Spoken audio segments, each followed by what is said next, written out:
மனோஜ்ன்றவருக்கு கல்யாணம் ஆகலைன்னு என்கிட்ட சொல்லிட்டு உன்னை நான் கல்யாணம் பண்ணிக்கிறேன். யாருமே இல்லை ஆஃபீஸில் லெட்டர் எழுத்து விட்டு உள்ளே வந்து புடவையை பிடிச்சி இழுத்து என்னை ரொம்ப வலுக்கட்டாயமாக பலாத்காரம் பண்ணி நான் நிறுவனமாக ட்ரெஸ்ஸே இல்லாமல் இருக்க ஃபோட்டோ வெளியே விட்டுருவேன்னு சொல்லி என்னை மிரட்டிட்டேன். என்னோடய ஃபோட்டோவை அவங்க ஃப்ரெண்டுக்கு அனுப்பிச்சுட்டு என் கூட வான்னு சொல்லி படுக்க தப்பாக கூப்பிட்றாங்க. இந்த நிறுவன ஃபோட்டோவை வச்சு நான் ஜூம் பண்ணி பார்த்துட்டே இருக்கேன் அப்படின்ற.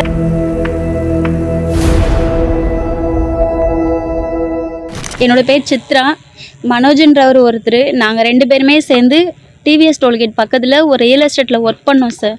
நாங்கள் 2 பேரும் ஒர்க் பண்ணிகிட்டு இருக்கும் போது அந்த ஆஃபீஸில் ரன் ஆகிட்டு இருந்துச்சு, போயிட்டு தான் இருந்துச்சுங்க சார். அதை விட்டு நாங்கள் வேறு ஆஃபீஸ் தனியாக போடுவோம் அப்படின்னு சொல்லி ஒரு பிரச்சனைனால வெளியில் வந்தோம் சார். வெளியே வரும்போது அவர்கிட்ட பணம் அமௌண்ட் இல்லாத காரணத்தினால அவர் இப்போதைக்கு வேணானார். நான் சொன்னேன் அதெல்லாம் ஒன்றும் பிரச்சனை இல்லை, அதை வச்சு நான் வச்சு மெயின்டைன் பண்ணி தரேன், நீங்கள் வந்து அதில் ஓனராக இருங்கன்னு சொல்லி சொன்னேன் சார். நாங்கள் 2 பேருமே அதுலேருந்து வெளியே வந்தோம். வெளியே வந்து நம்பர் 1 டோல்கேட் பக்கத்தில் மாருதி நகர் பக்கத்தில் கலை காம்ப்ளெக்ஸ்ன்னு சொல்லிட்டு ஒரு ஆஃபீஸ் போட்டோம் சார். அதில் வந்து ஸ்ரீ சாய் ஃபவுண்டேஷன் அப்படின்னு சொல்லிட்டு மனோஜ் சார் பேரில் ஆரம்பித்தோம். அவரோட பேரில் ஆரம்பித்து கம்பெனி நல்லா தான் சார் போயிட்டு இருந்துச்சு. போயிட்டு இருக்கும்போது அதில் வந்து எனக்கு ஆஃபீஸ் ஸ்டாப்பாக ஒரு இது போட்டார். நான் ஆஃபீஸ் ஸ்டாப்பாக இருந்தேன். அதுவும் இல்லாமல் டைரக்டர் கோடு ஒன்று கொடுத்து இதில் வந்து நாங்கள் சேல்ஸ் பண்ணலாம், இடம் விற்கலாம். இடம் விற்கும் போது எங்களுக்கு 18% வந்து அமௌண்ட் கிடைக்கும். அந்த எவ்வளோக்கு இடம் விற்கிறோமோ அதுலேருந்து 18% அந்த அமௌண்ட் வரும். அது மூலயமா போயிட்டு இருந்துச்சு, நல்லா போயிட்டு இருந்துச்சு. ஆஃபீஸ் ஒரு 2 வருஷம் நல்லா போயிட்டு இருந்துச்சு. 2 வருஷத்துக்கு அப்புறம் எனக்கு வந்து ஹஸ்பண்ட் இல்லைங்க சார். நான் வந்து கல்யாணம் ஆகி 6 மாதத்தில் என் பிள்ளை 2வது பிள்ளை 6 மாதத்தில் எங்கள் ஹஸ்பண்ட் என்னை விட்டு பிரிஞ்சுட்டாரு. கருத்து வேறுபாடு காரணமாக நாங்கள் 2 பேர் பிரிஞ்சு தான் வாழ்கிறோம். 13 வருஷமாக நான் தனியாக தான் சார் என் பிள்ளைங்களை வச்சு பார்த்துட்டு இருக்கேன். இது வந்து அவருக்கு தெரியும், மனோஜ்ன்றவருக்கு தெரியும். அவர் தெரிஞ்சு என்கிட்ட வந்து ஒரு நாள் சொல்கிறாரு, இந்த மாதிரி நான் உன்னை கல்யாணம் பண்ணிக்கிறேன். அவருக்கு கல்யாணம் ஆகலைன்னு என்கிட்ட சொல்லிட்டு உன்னை நான் கல்யாணம் பண்ணிக்கிறேன், ஒரு 2 பிள்ளைங்களை நான் பார்த்துக்கிறேன் அப்படின்னு சொன்னார். சொல்லும் போது நான் வந்து வேணா, இதெல்லாம் ஒத்து வராது, நான் கல்யாணம் பண்ணிக்கிற ஐடியா கிடையாது, எனக்கு லாஸ்ட் வரைக்கும் 2 பிள்ளைங்களை வச்சு பார்த்து நான் வளர்த்துட்டு போகிறேன், இந்த ஐடியா எனக்கு கிடையாது நான் சொல்லிட்டு ஆஃபீஸ்லேருந்து வீட்டுக்கு போயிட்டேன் சார். வீட்டுக்கு போனதுக்கப்புறம் நான் வீட்டில் தான் 2 நாளாக லீவ் போட்டு வீட்டில் தான் இருந்தேன். இவர் எங்கள் அம்மா செல்லுக்கு ஃபோன் அடித்து உங்கள் பொண்ணுகிட்ட கொடுங்கன்னு சொல்லி சொன்னேன். என் ஃபோனுக்கு அடிக்கும் போது நான் பிளாக் லிஸ்ட்டில் போட்டிருந்தேன், ஃபோனை எடுக்கலை. எங்கள் அம்மா செல்லுக்கு ஃபோன் அடித்து உங்கள் பொண்ணுகிட்ட கொடுங்கன்னாரு. எங்கள் அம்மா என் பொண்ணு வீட்டில் இல்லைன்னு சொல்ல சொன்னேன். எங்கள் அம்மா சொன்னதுனால இல்லை உங்கள் பொண்ணை வேலைக்கு வர சொல்லுங்கள், ஏன் வரலன்னு சொல்லி கேட்டாங்க. எங்கள் அம்மா சொல்லிச்சு தெரியலப்பா பொண்ணுகிட்ட கேட்டு சொல்கிறேன்னு சொல்லிட்டு வச்சுட்டாங்க. நான் அதுக்கப்புறம் பேசலை. அப்புறம் 2 நாள் கழித்து அவங்க வீட்டுக்கே நேரடியாக வந்தாங்க சார். நேரடியாக வீட்டுக்கு வந்து வேலைக்கு வாங்கன்னு சொல்லி கூப்பிட்டதுக்கு இல்லை நான் வரலை, எனக்கு எது ஒத்து வராது, நான் வேறு ஏதாவது வேலை பார்த்துக்கிறேன் அப்படின்னு நான் சொன்னேன். அப்போ இல்லை நீ வா, நான் இனிமேல் அந்த மாதிரிலாம் பேச மாட்டேன் அப்படின்னு சொல்லி கூப்பிட்டாரு. சரி நான் இதை பார்த்துட்டு சரி நான் ஆஃபீஸ் போனேன் சார்.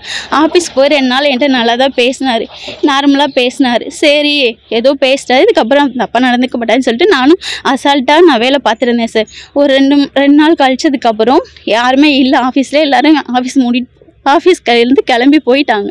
போனதுக்கப்புறம் இவர் என்ன பண்ணார், கொஞ்சம் நேரம் ஒர்க் இருக்குது இரு, நான் ஒரு ஜெராக்ஸ் மட்டும் எடுத்து கொடுன்னு சொன்னார். சரின்னு சொல்லிட்டு நான் ஜெராக்ஸ் எடுக்கிறதாக இருந்தேன் சார். இவர் என்ன பண்ணார், டக்குன்னு வெளியே போகிற மாதிரி போய் சட்டரை இழுத்து விட்டார் சார். சட்டரை இழுத்து விட்டு உள்ளே வந்து என்னோடய புடவையை பிடிச்சி இழுத்து என்னை பலாத்காரம் பண்ணார். என்னை ஏன் விட்டுரு அப்படின்னு சொல்லி நான் எவ்வளோ தூரம் பேசினேன். இல்லை அப்படின்னு சொல்லிட்டு என்னை ரொம்ப வலுக்கட்டாயமாக பலாத்காரம் பண்ணி இருந்தார், தப்பாக இருந்துட்டு. அதுக்கப்புறம் நானும் ரொம்ப அழுதுட்டு எதுக்கு இந்த மாதிரிலாம் பண்ணேன், நான் தான் கல்யாணம் பண்ணிக்க மாட்டேன்னு சொல்லிட்டேன் சொல்லி இல்லை நான் உங்ககிட்ட இப்படி இருந்தால் தான் நீ என் கூட இருப்பேன்னு சொல்லி சொன்னார்.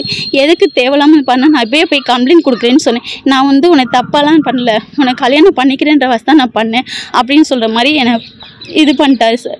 நானும் இதை வச்சு சேர்ந்து அட்ஜஸ்ட் பண்ணி போனேன் சார். எனக்கும் லைஃப்பில் அப்படி இல்லை, சரி இதனால் கொஞ்சம் இது பண்ணுவோம் அப்படின்னு சொல்லிட்டு நானும் அசால்ட்டாக விட்டேன் சார். இதை வச்சு அடிக்கடி நாங்கள் வெளியே போகிறது அப்படி இப்படின்னு சொல்லி எங்களுக்குள்ளே நல்ல ஒரு பழக்கம் போயிட்டு இருந்துச்சு. நானும் இது மாதிரி இருந்தேன் சார்.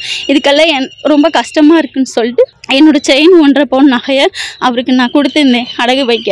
அப்போ அதை வாங்கி அடகு வச்சுருந்தார். இதுக்கப்புறம் முன்னாடியே அந்த அமௌண்ட் 18% எனக்கு வரதில்லை. நான் 6 ஃப்ளாட்டு முன்னாடி ஒவ்வொன்றா 2 சேல்ஸ் பண்ணேன். அதுலேருந்து வர கமிஷன் காசை என்கிட்ட பணமாக கையில் கொடுத்தாரு.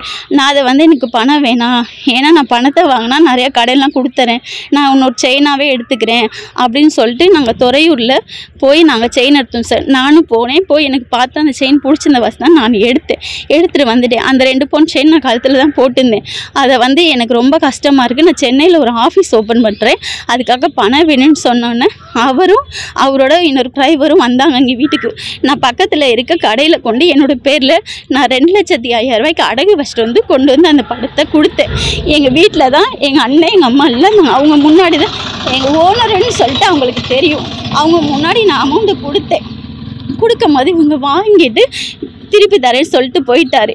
இதுக்கிடையில் இவங்களுக்கு கல்யாணம் ஆன விஷயமே எனக்கு தெரியாது. இவர் ஆல்ரெடி கல்யாணம் ஆகிருக்கு, அவங்க ஒய்ஃப் இருக்காது. அதுக்கப்புறம் தான் எனக்கு தெரிய வந்து நான் கேட்டு சண்டை போட்டப்போ என்னை வந்து ஏன் இப்படி சண்டை போகிறேன்ட்டு நான் நிறுவனமாக அந்த ட்ரெஸ்ஸே இல்லாமல் இருக்க ஃபோட்டோ ஆல்ரெடி எடுத்து வச்சிருந்த ஃபோட்டோவை நான் வெளியே விட்டுருவேன்னு சொல்லி என்னை மிரட்டிகிட்டே இருந்தார். அதுக்கப்புறம் நான் என்ன இப்படிலாம் சொல்கிறேன்னு, உன்னை நம்பி தானே இப்படி பண்ணேன், எதுக்கு இப்படிலாம் என்னை அசிங்கப்படுத்துறேன்னு சொல்லி கேட்டேன். நான் ட்ரெஸ் இல்லாத ஃபோட்டோவும் நான் வெளியே விட்டுருவேன் அப்படின்னு சொல்லி என்னை கேவலமாக பேசினார். நான் இதை என்ன பண்ணுறதுன்னு தெரியாமல் நான் ரொம்ப அழுதுட்டு இருந்தேன். அதுக்கப்புறம் ஒரு ஃப்ரெண்டு வந்து என்கிட்ட ஃபோன் பண்ணி ஒரு நாள் என்னை அசிங்கமாக பேசினார், வீடியோ இருக்க மாதிரி என்னை பேசினார். நான் வந்து என்ன வீடியோன்னு சொல்லி கேட்டப்போ மனோஜ் எனக்கு அனுப்பிச்சி விட்ருக்கான், நீ வந்து என் கூட தப்பாக இருக்கணும் சொல்லி என்னை கேட்டார். நான் வந்து அதை எதுக்கு இப்படிலாம் பேசுகிறீங்கன்னு சொல்லிட்டு திட்டிட்டு வச்சுட்டேன். அப்புறம் அவரை ஃபோன் பண்ணி இந்த மாதிரி என்னை பற்றி தப்பான வீடியோலாம் அனுப்பிச்சி விட்ருக்கியாம்மா, எதுக்கு அந்த மாதிரிலாம் அனுப்பிச்சி விட்டேன்னு கேட்கும் போது அப்படி தான் அனுப்பிச்சி விடுவேன், அவங்க கூப்பிட்டாங்க அவங்க கூட போ, நீ என்ன ரொம்ப இதாக அப்படின்னு சொல்லி நான் அசிங்கமாக பேசுகிறேன். இதுக்கெல்லாம் இந்த நிறுவன ஃபோட்டோவை அனுப்பிச்சி விட்ருவேன், அதையும் தான் அனுப்பிச்சி விட்ருக்கேன் அப்படின்னு சொல்லிக்கிட்டே இருக்காரு. எனக்கு ரொம்ப அசிங்கமாக இருக்குது சார். 2 பிள்ளைங்களை வச்சு நான் கஷ்டப்படுறேன். இதுக்கு முன்னாடி 5,000 10,000 எவ்வளவோ அமௌண்ட் கொடுத்து அந்த ஆஃபீஸ்க்காக நான் 2 லட்சம் பக்கம் என் கையில் இருந்த அமௌண்ட்டு வட்டிக்கு வாங்கி கொடுத்து அந்த வட்டி காசை கூட நான் தான் சார் கட்டிகிட்டு இருக்கேன். நான் இவ்வளோ கஷ்டத்தில் வாழ்ந்துட்டு இருக்கேன். இப்போ இந்த ஃபோட்டோவை என்னை வெளியே விட்டேன்னு ரொம்ப அசிங்கப்படுத்துகிறாங்க.